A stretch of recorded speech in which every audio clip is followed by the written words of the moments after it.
pampublikong tunghaan, tukuran o klinika sa Department of Health. Samtang mukapin sa 300,000 ka mga tinunan dinhi sa Region 7 ang target sa DOH nga mahatagan og anti-dengue vaccine.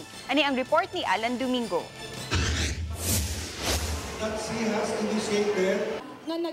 Gipanguluhan ni Health Secretary Janet Garin ang ASEAN Dengue Day kagahapon adlaw nga gipahigayon sa Mabolo Elementary School.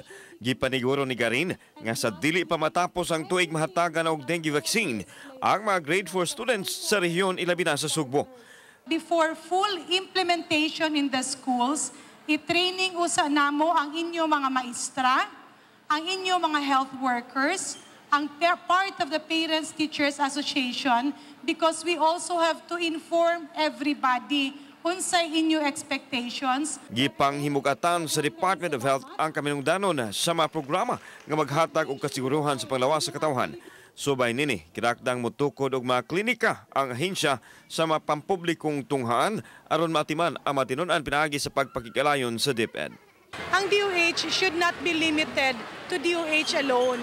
Kinahanglan interagency, dili pwede nga naara ka sa DOH, kinahanglan magtinabangay. Alan Domingo, Balitang Bisdak.